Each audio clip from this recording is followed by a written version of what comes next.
இப்ப கரூர் விஷயத்துக்கு வரேன். கரூர்ல என்ன நடந்ததுன்னு அந்த கரூர் மக்களை கேட்டாலே புட்டு புட்டு புட்டு வைப்பாங்க. ஏன் மேல பழிய தூக்கி போடுறீங்க? என்னமோ நாங்க அரசியலே பண்ண மாட்டோம், இந்த விஷயத்துலலாம் நாங்க அரசியலே பண்ண மாட்டோம் வீடியோ போட்டுவிட்டு போய் சட்டசபையில் உட்காந்துக்கிட்டு ஏன் மேல பழிய தூக்கி போடுறீங்க?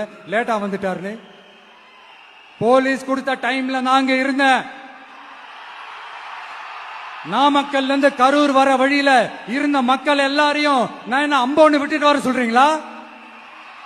நாமக்கல்ல இருந்து கரூருக்கு நான் எப்படி வந்தேன், எவ்வளவு நேரத்துல வந்தேன், உலகமே லைவ்ல பாத்துக்கிட்டு இருந்தது. வாய் கூசாம ஏன் மேல பழி தூக்கி போடுறீங்க? ஒரு மனசாட்சின்றது வேணா? சரி, நீங்க தான் எதுவுமே பண்ணல சார். அப்புறம் ஏன் சார் 20 வருஷமா கரூர்ல மட்டுமே, கரூர் பகுதியில மட்டுமே போட்டி போட்ட உங்களுடைய ஒரு அடிமைய